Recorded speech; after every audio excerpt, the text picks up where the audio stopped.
자, 오늘 베드로후서 두 번째 시간입니다. 개관 두 번째. 베드로후서가 짧지만 개관을 이제 두 단계를 다 한 과씩 할애해서 개관하는 방법을 좀 터득하고 자세히 할 수 있도록 그렇게 편성을 했습니다. 지난주 첫 번째 개관에서는 책 연구라고 해서 주로 핵심 단어와 그리고 목적 그리고 육하 원칙을 중심으로 본문을 관찰을 했습니다. 그러다 보니까 약간 산만한 부분도 있었지만 목적이나 중심 단어, 핵심 단어를 파악하는 데 도움이 되었죠. 자, 오늘은 두 번째 시간으로 개관 두 번째 구조 연구를 하겠습니다. 여러분 교재 1번을 보실까요? 자, 구조 연구라고 할 때 구조라는 게 뭐냐? 여러분 이미 아시는 분은 잘 아시겠지만 여기 이렇게 적어놨습니다. 1번 두 번째 줄, 구조란 하나의 개념이나 사상을 전달하기 위하여 용어들이 정신적, 언어적, 문학적 형태에 따라서 서로 밀접하게 관계를 형성한 글의 틀. 구조란 간단히 말하면 글의 틀입니다. 또는 뼈대, 글의 뼈대. 오늘은 그래서 글의 틀과 혹은 글의 뼈대, 베드로후서의 틀과 뼈대를 살펴보는 시간을 갖도록 하겠습니다. 제일 먼저 우리가 관심을 가지고 결정해야 될 것이 그 밑에 5가지 구조가 나오죠. 요거는 제가 임의로 성경의 전체 구조를 5가지로 나누어서 연구하는 사람들이 이 5가지 중에 하나를 결정한 다음에 이것 중심으로 구조를 보면 좀 더 쉽기 때문에 이렇게 만들어 놓았습니다. 자, 전기적 구조는 인물 중심이고요. 역사적 구조는 사건 중심이고, 연대기적 구조는 시간 중심이고, 지리적 구조는 장소 중심입니다. 인물, 사건, 시간, 장소. 우리가 연구하는 베드로후서는 뭐 인물이나 사건이나 시간이나 장소 중심이 아니죠. 편지이기 때문에 5번째, 관념적 구조, 사상이나 개념 또는 주제, 이런 것들이 중심이 되게 되어 있습니다. 그래서 5번째 종류가 되겠습니다. 그러므로 이제 구조를 볼 때 사상이나 개념이나 주제를 중심으로 틀을 보면 그 틀을 파악하는 데 도움이 더 잘 될 거예요. 자, 그렇다면 이제부터 이 과의 맨 뒤에 있는 그 개관도표를 중심으로 채워나가도록 하겠습니다. 개관도표. 개관도표를 자, 여러분들이 펴시고요.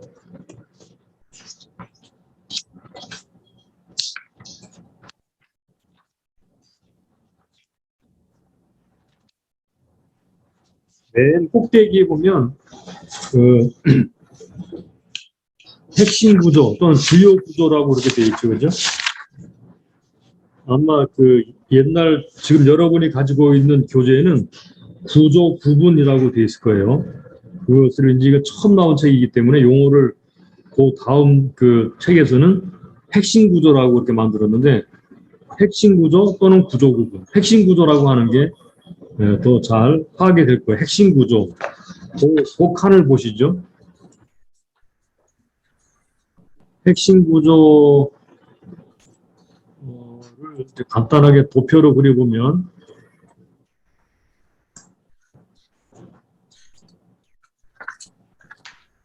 자, 이렇게 여러분들의 그 개관 도표를 보시고요. 이렇게 돼 있죠. 그죠? 맨 꼭대기에 이렇게 돼 있습니다. 그리고 여기가 핵심 구조 이렇게 돼 있고 베드로후서가 3장으로 되어 있죠. 그죠? 여기서 1장, 2장, 3장 이렇게 나누면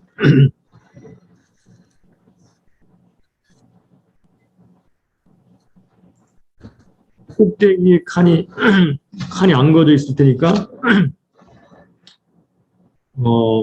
본문을 보면은 이렇게 각각의 장들이 이렇게 주로 뭘 말하고 있는지를 파악할 수가 있습니다. 핵심 구조를 보시면 1장을 한번 관찰 도표를 펴고 보세요. 1장을 펴보게 되면 예수 그리스도를 아는 문제, 예수 그리스도의 재림한다고 하는 그런 문제, 예수님에 대한 진리가 나오죠, 그죠? 예수님에 대한 진리가 나옵니다. 그래서 그거를 진리라고 말한 부분이 어디 있는가 하면은 1장 12절.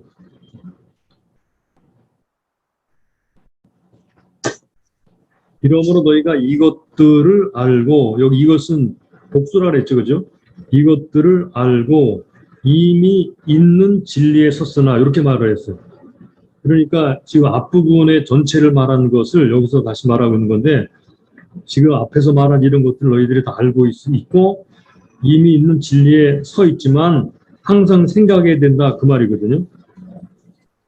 그래서 예수님에 대한 진리가 나오는데, 그러므로 1장은 뭘 주로 말하느냐? 참 진리. 참 진리. 2장은 우리가 이미 잘 아는 바와 같이 진리, 무슨 진리를 말할까요? 2장으로 넘어가 볼까요? 자, 2절을 보세요. 2절. 여럿이 저희 호색하는 것을 조추리니 이로 인하여 진리의 도가 회방을 받을 것이요. 회방받는 진리죠, 그죠? 회방받는 진리라는 게 뭐죠? 이게 거짓 선생들이 진리를 회방할 것을 말하고 있어요. 그들이 거짓 진리를 전파할 거라는 거죠. 2장 전체가 그렇죠, 그죠? 그래서 요거는 거짓 진리, 거짓 진리. 이단이 전파하는 거짓 진리. 1장은 사도가 전파하는 참 진리. 2장은 이단이 전파하는 거짓 진리. 3장에 들어가 볼까요? 3장에 들어가 보게 되면요. 1장에서 말하는 약속에 대한 이야기를 쭉 합니다. 그래서 그 약속이 확실하다, 이렇게 말하죠.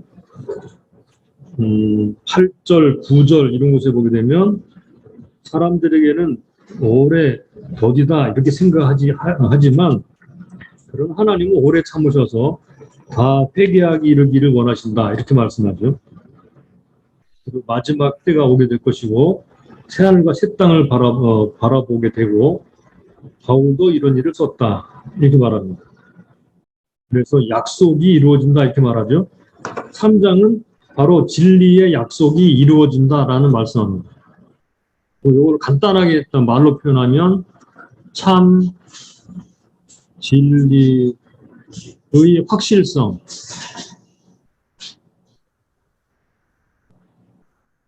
요거의 1장, 2장, 3장을 각각의 중요한 주제들을 말하는데, 구조적으로 보면 이런 식으로 돼요. 맨 처음에는 진리, 참 진리, 예수님의 참된 진리를 말하고, 그 다음에는 거짓 진리를 전파한 이단을 말하고, 그리고 세 번째 장은 바로 1장에서 말한 것을 다시 확실하게, 이건 확실하다, 참되게 이루어진다라는 것을 말하고 있는 방식으로 구조가 되어 있죠. 이거를 그냥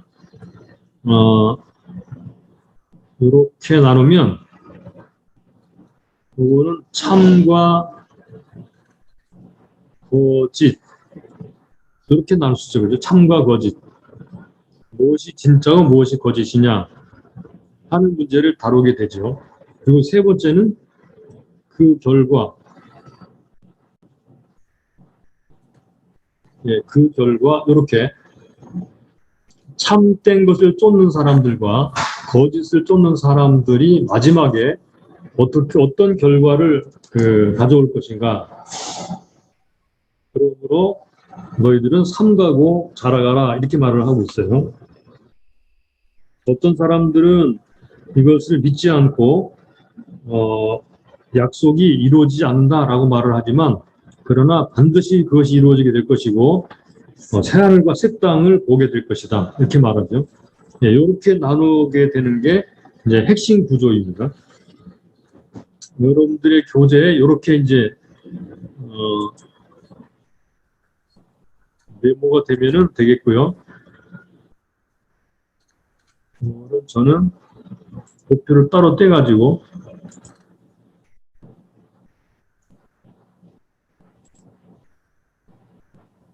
좀 전에 했던 것을 이렇게 따로 자 보시면 좀 전에 했던 걸 그대로 했죠. 이렇게 적어 놓으시면 되겠어요. 네, 여기 참 진리, 거짓 진리, 참 진리의 확실성, 참과 거짓, 그 결과. 자, 그러면 넘어가서요. 그 다음 단계로 해야 될 게, 여러분 교재에 단원 구분이라고 되어 있죠. 그죠? 단원 구분. 네, 여러분들이 가진 교재에도 단원 구분이라고 되어 있을 거예요. 그 단원 구분을 완성하기 위해서 우리가 먼저 해야 될 게 있는데요. 그게 바로 5번으로 넘어가죠. 자, 단원이라는 것이 뭐냐면 장 개념이에요. 장. 왜 단원이라는 말을 썼는가 하면 장으로 나눌 수도 있겠지만 사실은 장을 무시하고 장은 어떨 때는 좀 이상하게 나눠진 부분들이 꽤 있거든요. 그래서 그걸 무시하고 새로운 개념으로 단원을 나눠봐라 하는 그런 의미에서 단원이라는 말 썼으니까 이건 어렵게 생각하지 마시고 그냥 장이라고 생각하시면 됩니다. 장을 어떻게 나누고 어떻게 장의 주제와 요지를 정하겠는가. 5번을 보세요. 베드로서 각 단원의 주제와 요지. 자, 여기도 도표를 이렇게 하나 그려놓으시고 한번 연습을 해보시죠.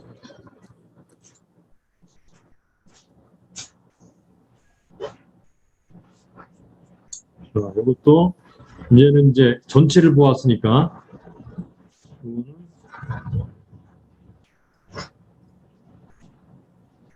네, 도표를 여러분들 그 교재 오른쪽 빈칸에다가 이런 도표를 하나 만들어 보세요.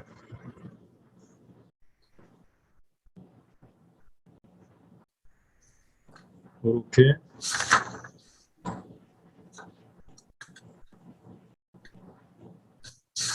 이렇게 그리고 이렇게 잘라가지고 여기 1장, 2장, 3장 그리고 여기는 주제. 예, 주제는 서브젝트라고 그랬죠, 그죠? 서브젝트.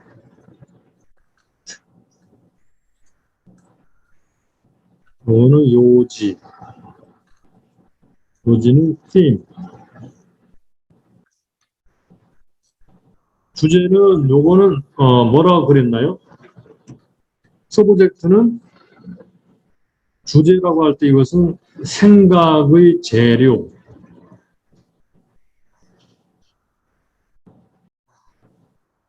생각을 표현하는 단편적인 재료들이에요. 요거는 이제 생각을 표현하는 거죠. 생각의 표현.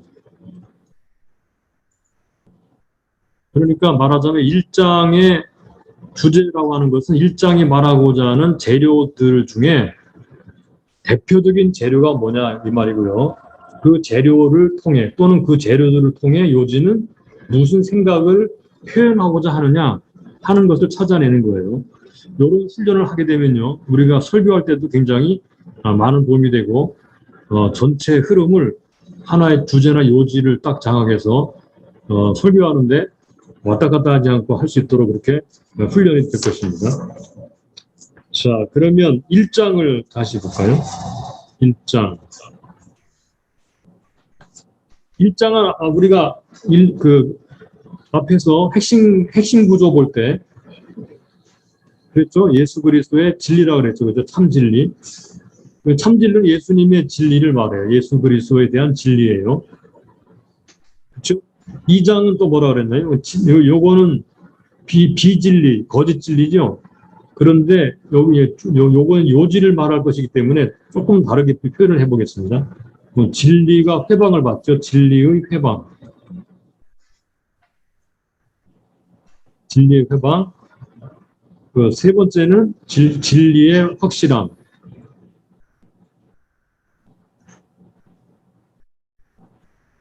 네, 이렇게 예수 그리스도의 진리, 진리의 해방, 진리의 확실함.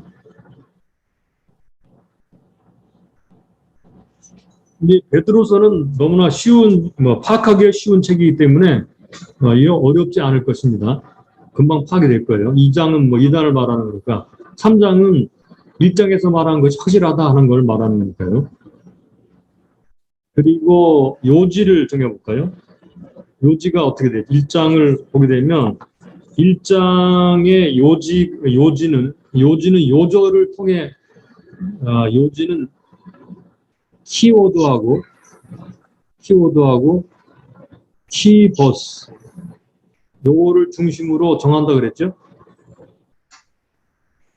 그러니까 여기 진리라는 말 또는 예수 그리스도라는 말 그리고 키버스 요절과 함께 어울려지게 되면 이 장이 도대체 무슨 얘기를 하고 있구나 하는 것을 파악하게 됩니다. 자, 그러면 예수 그리스도를 알므로 쭉 예수님이 우리에게 약속을 주셨다 등등 쭉 나오죠, 그죠? 예수님을 알기 게으르지 않게 된다 쭉 나오죠. 이미 이것을 알고 너희는 이미 있는 진리에 섰다 그랬죠. 그런데 이 전체를 파악하게 하고 장악하게 하는 중요한 구절이 하나 있는데 그것이 바로 1장 10절입니다. 8절과 10절입니다. 이런 것이 너에게 있어 흡족한 즉 이런 것들이 뭐죠? 앞에 있는 8가지 덕목이에요. 그러니까 믿음, 덕, 지식, 절제, 인내, 경건, 형제 우애, 사랑 이런 것들이 너희에게 입서 흡족한 즉 너희로 우리 주 예수 그리스도를 알기에 게으르지 않게 하고 열매 없는 자가 되지 않게 하려니와 그러므로 10절 그러므로 형제들아 더욱 힘써 너희 부르심과 택하심을 굳게 하라 너희가 이것을 행한 즉 언제든지 실족치 아니하리라 이같이 하면 그래 전체가 계속 연결되잖아요. 그죠? 그래서 1장의 요지를 이렇게 정해봤어요. 예수 그리스도를 알기에 우리는 이제 개관 도피를 완성하기 위해서 연습하는 중에 있는 거예요. 게으르지 말고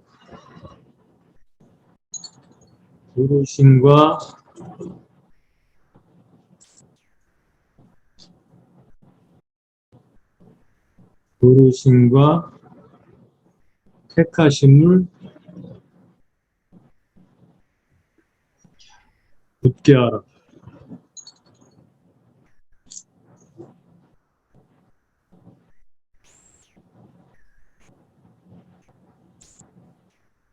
자, 예수 그리스도 알기 게으르지 말고 부르심과 택하심을 굳게 하라. 이렇게 요지를 정해봤고요. 2장은요. 2단이 나타나서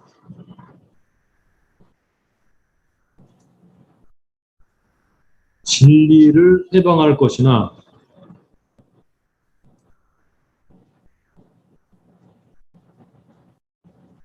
해방할 것이나 멸망을 당할 것이다.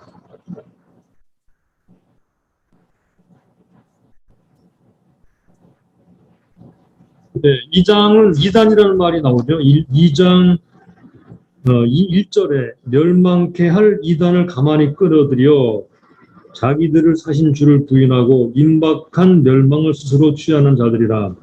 2절 여럿이 저희 호색하는 것을 쫓으리니 이로 인하여 진리의 도가 회방을 받을 것이요. 이런 게 이제 핵심 구절이 핵심 핵심 단어와 주제와 그리고 핵심 구절이 되겠죠.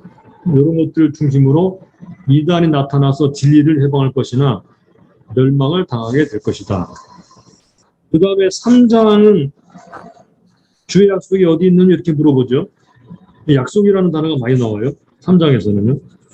그러나 확실하다.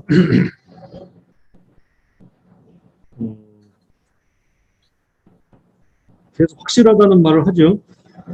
8절에 사랑하는 자라 죽게 하루가 천년 같고 천년이 하루 같으니 한 가지 잊지 말라. 주의 약속은 어떤 이에 더디다고 생각하는 것 같이 더딘 것이 아니라 오직 너희를 대하여 오래 참사 아무도 멸망치 않고 다 회개하기 이르기를 원하시느니라. 그러나 주의 날이 도적같이 오리니 온다 그랬죠.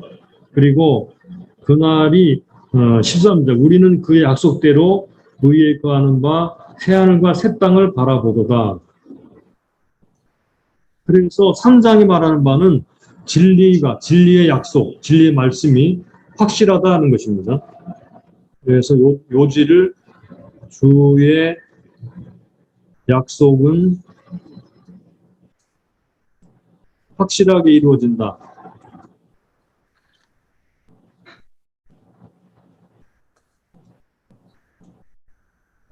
그러므로 삼가하고 자라가라. 네, 요거는 넣어도 안 돼도 되고요. 주의 약속은 확실하게 이루어진다. 네, 요거는 뭐 이제 거의 다 우리가 베드로서를 잘 아니까 파괴될 거예요. 네, 1장은 예수님에 대한 진리. 그 다음에 2장은 진리를 회방. 3장은 확실함.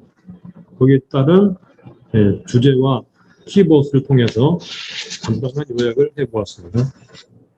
이걸 여러분들이 이런 도표를 하나 만들어가지고 정해 놓은 다음에 그 다음에 이제 그 개간 도표에다가 옮겨 넣을 때 제목을 만들어서 옮겨 놓으면 됩니다. 그러면은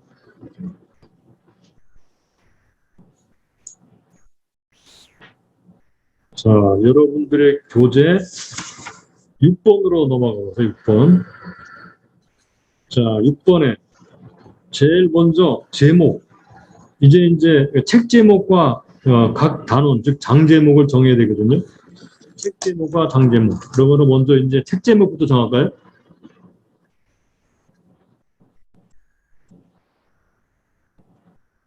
책 제목. 책 제목을 정할 때, 자, 이 제목을 정할 때 요령. 여러분 이미 여러 번 하셔서 잘 아시겠지만 간단히 다시 한번 반복하면요. 책 제목을 정하는 요령. 첫 번째, 핵심 단어. 핵심 단어 하나 이상 포함.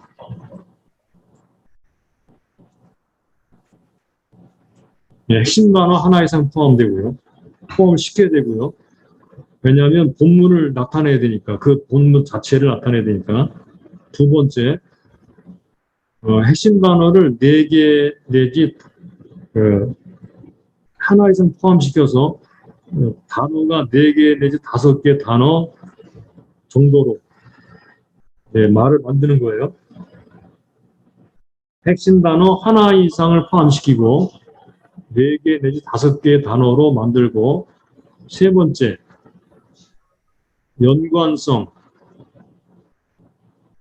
연관성은 이제 그 제목과 다시 말하자면 책 제목을 정할 때는 책 제목과 각 장 제목과 연관성이 있어야 되고, 그리고 각 장 제목들과 연관성이 있어야 되죠. 그러니까 다른 제목들과 연관성.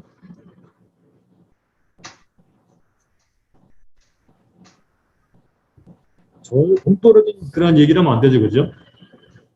그래서 책 제목과 단락 제목 또는 장 제목 또는 장 제목 혹은 단락 제목, 이게 연관성을 가지고 만드는 거고요. 네 번째는 연관성이 있다고 해가지고 그냥 아무렇게 막 하면 되죠. 통일성이 있어야 돼요. 하나의 주제 아래 통일성이 있어야 됩니다. 통일성. 이거는 주제 내지는 논리, 이런 부분의 통일성을 가지고 만드는 거예요. 그러면은 베드로서 책 제목을 한번 만들어 볼까? 이미 여러분 잘 알고 계시겠지만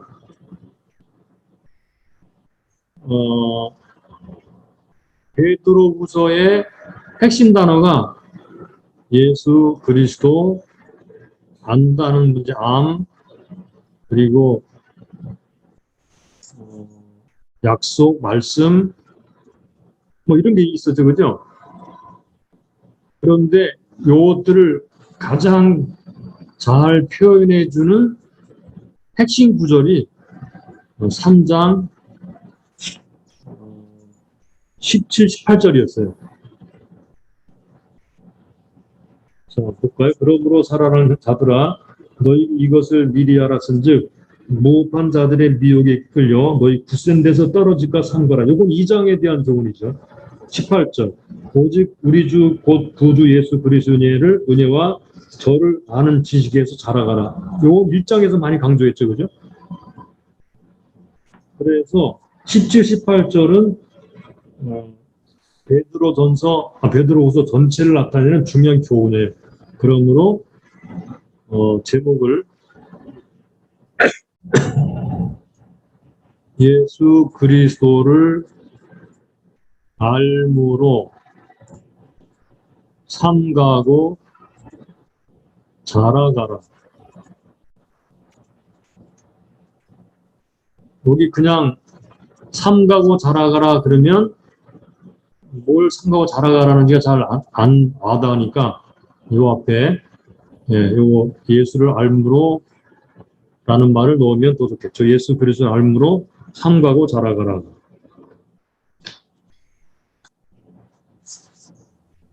그러면은 이제 개관 도표를 한번 직접 볼까요?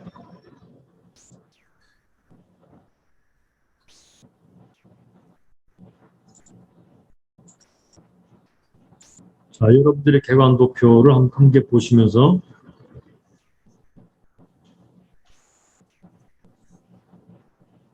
이렇게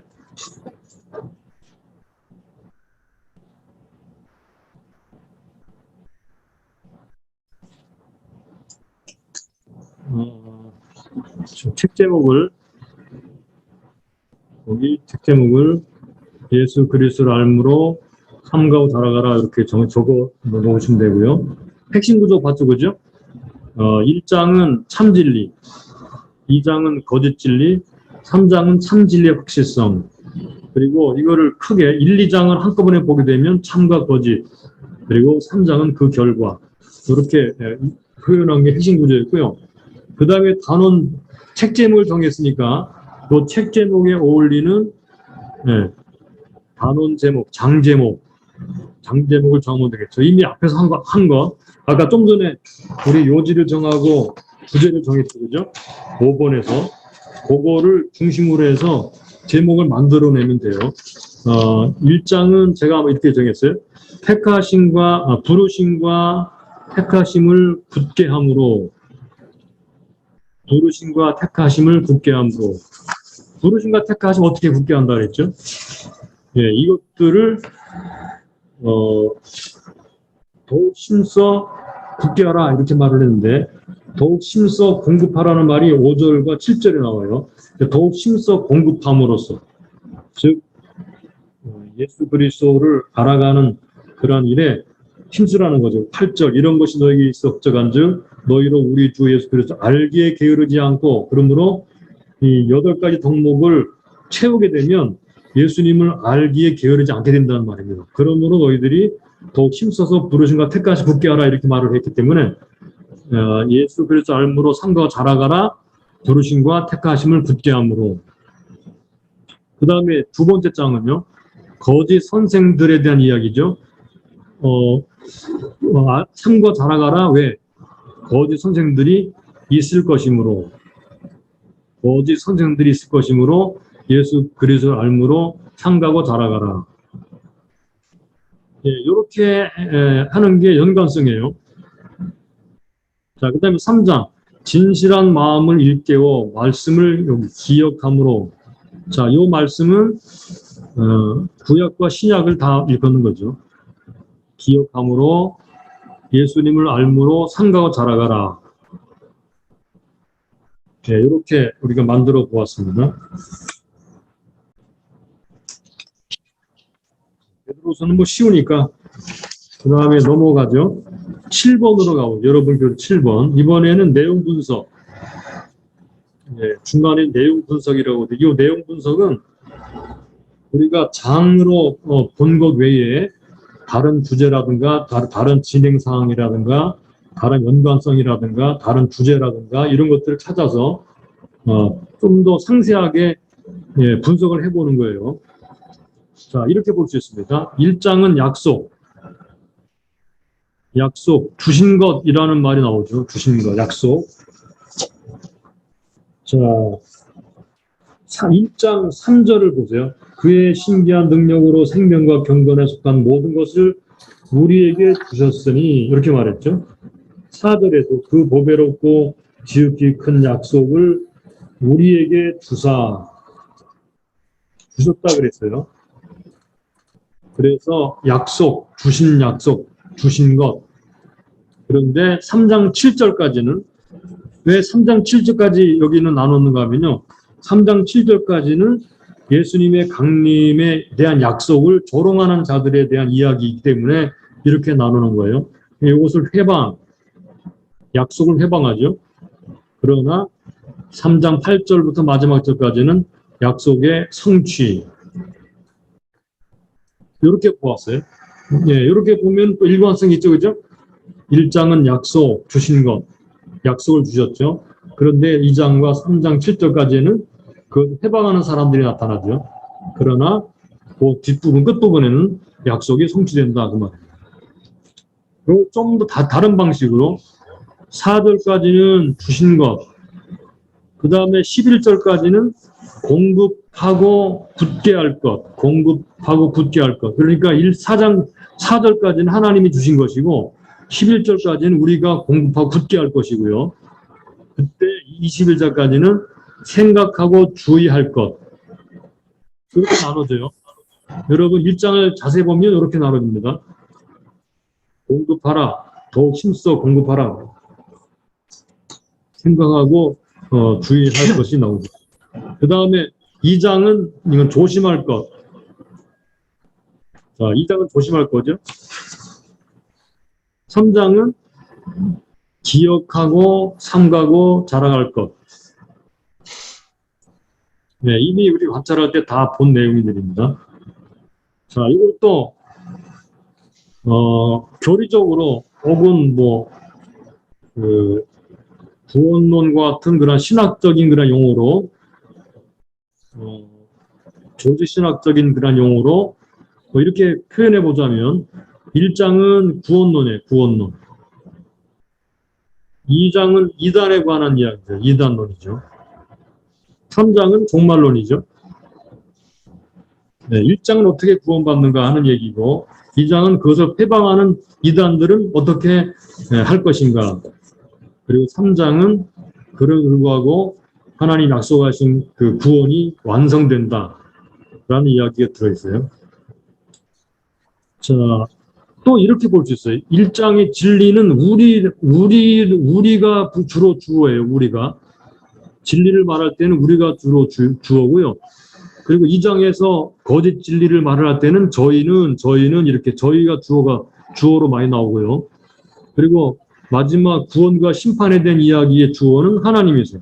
하나님이 이렇게 나옵니다. 이게 내용 분석이에요.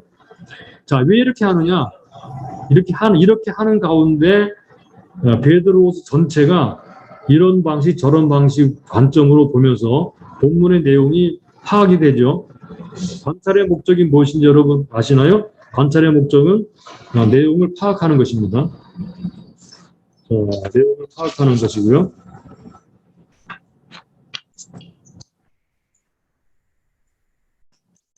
복습을 하면요. 저장 목적. 사도 베드로가 죽기 전에 복음을 믿는 독자들을 일깨워 여기 선지자, 구약과 사도들, 신약의 말씀을 기억하게 하여 요 거짓 선생들에게 미혹되지 않고 굳세게 하며 예수 그리스도의 지식 안에서 자라게 하려는 것이다. 이게 저장 목적입니다. 자, 지난주에 잠깐 언급했는데 우리 조금 다른 방식으로 다시 한번 세계 신학. 예수 그리스도는 주와 구주이시다. 그는 인간이시며 하나님의 아들이시다. 이 진리는 목격자와 예언이 증거하는 진리다. 여기 1장이 말하는 바죠. 그죠? 이 진리는 목격자, 사도들이 목격했죠. 예언, 구약이 예언하죠. 예언이 증거하는 진리다. 그는 우리를 피로 사셨는데, 이자에 관한 입니다. 피로 사셨는데 그것을 부인하면 이단이다. 예수 그리스도를 알면 진리를 경험하게 하며 자라게 한다. 그를 부인하는 불경건한 자는 심판을, 경건한 자는 구원을 주의 날에 받게 된다. 예수 그리스도에 대해 알아야 하고 예수 그리스도를 알아야 한다. 이 알에 대한 이야기가 책의 신학의 중심에 서 있습니다. 예, 이미 말한 바와 같이 3장 17, 18절이 요절이 되고요. 자, 그러면 여러분들의 교재를 이제 개관 도표는 완성했고요. 좀 더 추가로 9번을 보겠습니다. 9번. 자, 9번을 보시면 베드로 전서와 베드로 후서의 비교가 나오죠. 베드로 전서, 베드로서를 비교를 해보겠습니다.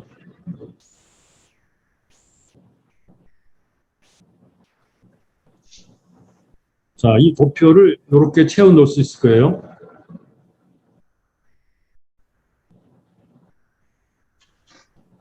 베드로 전서는 강조점이 어디 있는가 하면 고난입니다. 고난을 강조하죠. 베드로 후서는 뭘 강조하나요? 거짓 가르침입니다. 거짓 가르침. 예, 요거는 좀 밑에도 나오지만 고난은 외부로부터 오죠. 외부로부터. 거짓 가르침은 내부로부터 오는 거예요.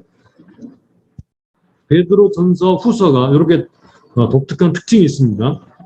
그 다음에 베드로 전서는 그리스도의 고난과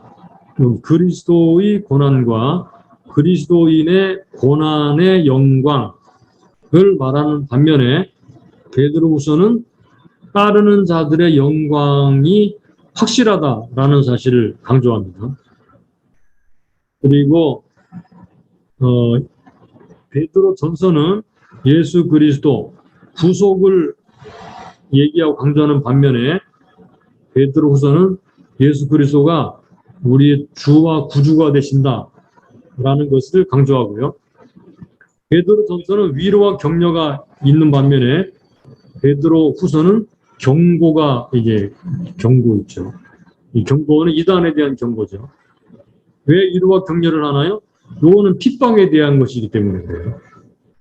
그래서 고난 가운데 소망이 이야기되고 거짓과 구별되는 완전한 지식에 대해서 에피그노시스에 대해서 말하죠. 그 다음에 베드로 전서는 외적, 대적, 박해죠. 외부의 적, 외부에서 오는 적, 박해를 받는 박해, 내적, 대적, 요거는 내부의 적, 미혹이죠. 이단의 미혹. 그래서 베드로서는 인내를 강조하는데, 인내. 베드로서는 굳게 서라, 굳게 섬을 얘기하죠. 굳게 서라. 그래서 베드로서 상당히 전통적입니다. 고난에 대해서 말을 하기 때문에 그런데 베드로 후서는 성장, 오류에 대해서 말합니다. 고난과 오류. 자, 베드로전서는 고난 가운데 복종하라, 복종. 반대로 이 베드로서는 알, 지식에 대해서 강조하죠. 이 알은 바로 오류와 거짓, 미혹, 이단들에 대한 것과 깊은 관련이기 때문에 알에 대한 이야기가 강조되고요. 베드로전서는 핍박과 환난 가운데서도 하나님께 끝까지 복종할 것을 말하는 바가 강조되고 있어요. 자, 이런 차이점이 있습니다.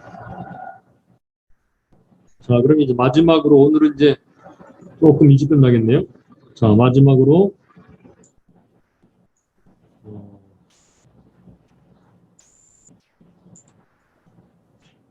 정리를 해보겠습니다.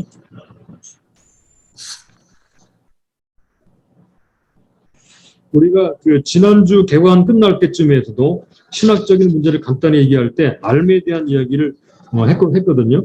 오늘도 좀 더 이 부분을 좀 더 다른 방향에서 함께 생각해보고 오늘 구조를 마무리를 짓도록 하겠습니다.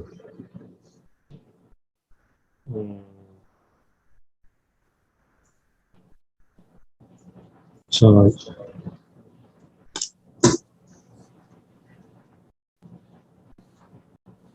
무엇에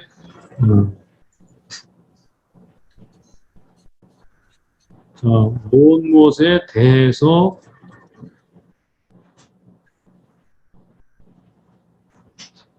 아는 것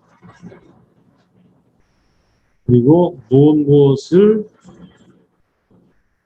아는 것. 자, 이 차이점을 우리가 좀 더 이제 좀 알면서 이거를 좀 종합을 하면 좋겠어요. 무엇에 대해서 아는 것과 무엇을 아는 것. 또 대해서는 뭐 다른 말로 관해서도 관해서 아는 것.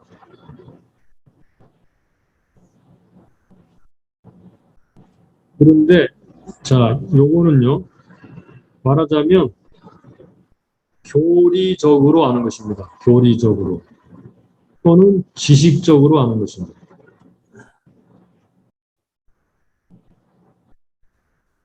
요거는 말 그대로 종교의 틀이죠, 틀. 종교의 틀입니다. 그래서 요것만 가지고 있으면요. 결국은 종교로 흐르기 쉽습니다. 요렇게 만약에 요것만 강조하고 가지게 되면 결국은 기독교는 종교화됩니다.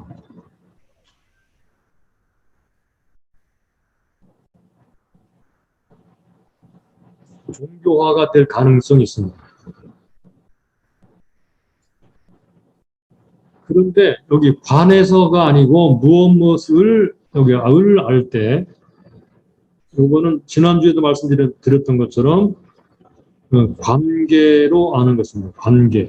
관계적으로 알고 요거는 경험적으로 알고 요거는 말하자면 계시적으로 아는 거예요. 다른 말로 영적으로 안다 그렇게 표현할 수 있어요. 이게 다 사실은 같은 말입니다. 전부 다. 이 모든 것들은 누가 하시느냐? 성령이 하십니다.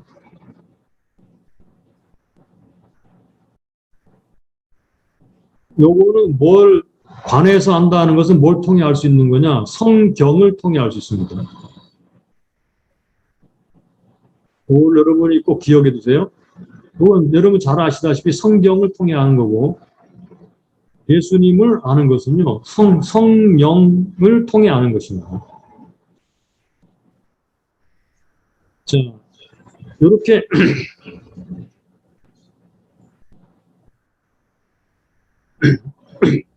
요걸 여기다 써야 되는 적어서네. 자, 여기 쓰는 거라고요. 만약에 요것만 있게 되면요. 만약에 을만 알게 되면 어떻게 되느냐? 요거는 기독교가 교회가 신비주의적으로 흐릅니다. 신비주의 가능성을 가지게 됩니다. 그래서 성경 무시하고 그냥 계시 좋아하고 성령 충만 좋아하고 은사 좋아하고 하게 되면 신비주의로 흘러서 말씀과는 전혀 다른 방향으로 가게 돼요. 그림을 하나 그려볼까요? 자, 여기 배가 하나 있습니다. 이렇게. 배가 물 위에 뜨죠. 이렇게 물 위에 뜹니다. 배가 앞으로 나가려면 뭐가 필요하죠? 바람이 필요합니다. 뭐 요즘에 동력선들이니까 이제 그건 차치하고, 자, 성경에 나오는 바를 중심으로 얘기하자면, 자, 배가 물에 뜨려면 말 그대로 물이 필요하죠. 나아가게 하는데 바람이 필요하고 물 위에 뜨게 하는데 물이 필요하죠. 자, 비유컨대 이 바람과 물은 성령입니다. 성령입니다. 이해되시죠? 그래서 성경에도 성령이라는 말이 바람이라는 말이죠. 예, 물과 성령으로 거듭나지 않은 이렇게 표현했지. 하지만 어떻게 보면 이게 같은 말일 수도 있어요. 어떤 사람은 같은 말이라고도 보긴 보죠. 그런데 아주 결정적으로 중요한 게 있습니다. 이 배가 어느 방향으로 가느냐, 왼쪽으로 가느냐, 오른쪽으로 가느냐, 직진하느냐를 결정하는 것은 뭐죠? 여기 들어있는 요거 키입니다. 키.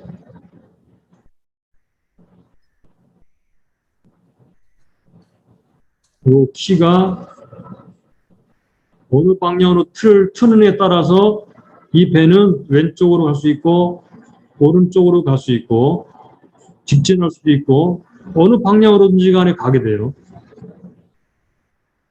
바람도 필요하고 물도 절대적으로 필요하지만 방향을 잡아주는 것은 키인데 이 키는 뭐냐? 바로 말씀입니다. 우리가 어떤 방향으로 살아가야 되느냐, 무엇을 해야 되느냐, 말아야 되느냐, 무엇을 믿고 의지해야 되느냐,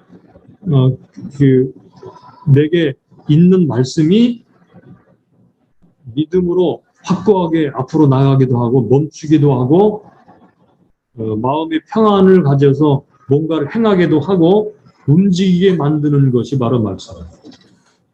이게 방향이기도 하고요. 방향, 움직임. 이것을 가능하게 해주는 것은 무엇인가? 바로 말씀이다. 그래서 이 성령과 말씀은 뗄래야 뗄 수가 없고 함께 가는 것인 것과 마찬가지로 여기 예수님에 대해서 관해서 알게 하는 성경 뭐 또는 교리죠. 지식, 이 틀은 성령이라고 하는 예수님을 인격적으로 개인적으로 알게 하는 계시적인 그러한 그 알물 이 두 가지를 떼어놓고 말을 할 수가 없다는 거예요. 그러므로 예수님을 아는 것은 상당히 신비적인 것이고 그것은 종교적인 거예요. 이 두 가지를 우리가 동시에 생각을 해야만 되는데 상당히 많은 경우는 이것만 강조해요. 이거 지식, 예수님에 관한 성경 공부를 통해 지식만 강조하게 될 경우에 예수님을 사실 알면서도 모르죠. 예수님에 대해서는 많이 알지만 그러나 관계가 없죠. 이거 안 되죠, 그죠? 어떤 사람들은 또 이 기도만 많이 강조해서 성령에 대해서 많이 알 경험도 있지만 그러나 예수님이 성경적으로 어떤 분인지를 몰라서 애매하죠, 그죠? 이게 기독교인지 아닌지도 애매하죠. 그렇다면 베드로 후서가 이것을 강조한 이유가 뭐냐? 이렇게 예수님을 아는 문제에 대해서 알므로 자라가라 이렇게 말을 했거든요. 예수 그리스도를 알므로 자라가라. 왜 이렇게 강조를 했는가? 강조한 이유가 뭐죠? 베드로 후서에서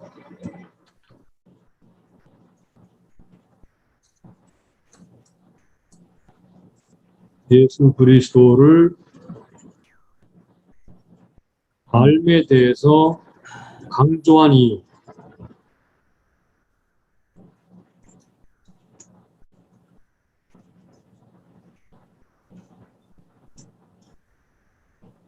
첫째는 이미 다 알고 있는 것과 같이요. 거짓 진리입니다. 거짓 진리 때문에. 거짓 진리 때문에.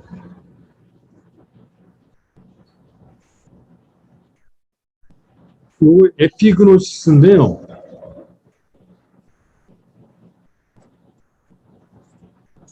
거짓 진리는 관해서만 만약에 따지는 사람들에게 이런 사람들은요 넘어가기 쉽습니다. 그래서 대부분의 이단으로 넘어가는 사람들은 어디 사람들이죠? 교회 다니는 사람들입니다. 우리 잘 알죠, 그죠? 이 관해서만 알면 넘어가기 쉽다. 물론 이제 잘못 알고 있기 때문에 그렇지만 중요한 것은 예수님과의 관계가 없는 진리는 사람들이 정확하게 파악하지 못해요. 예수님과의 관계가 있게 되면 거짓 진리인지 아닌지가 분별하게 됩니다. 또 하나는 두 번째, 영적 성장을 위해서입니다. 영적 성장.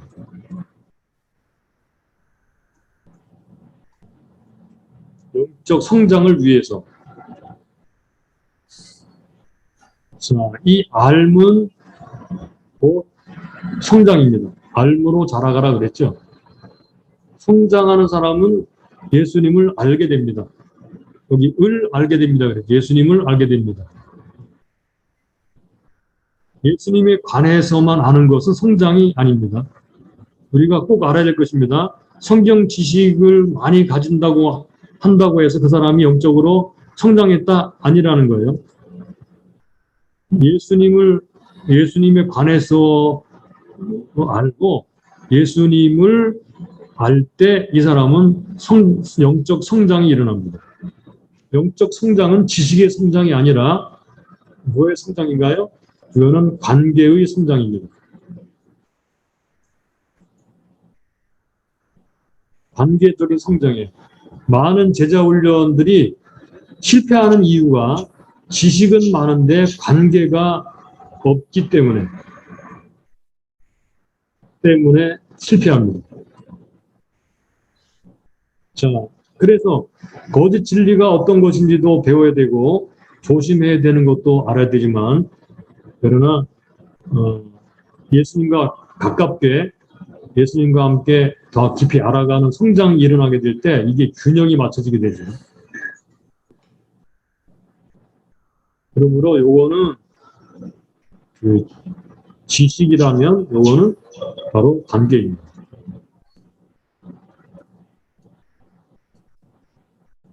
그러므로 우리가 베드로후서를 공부하면서 이 알에 대해서 어떻게 하면 이 알미 더 풍성해질까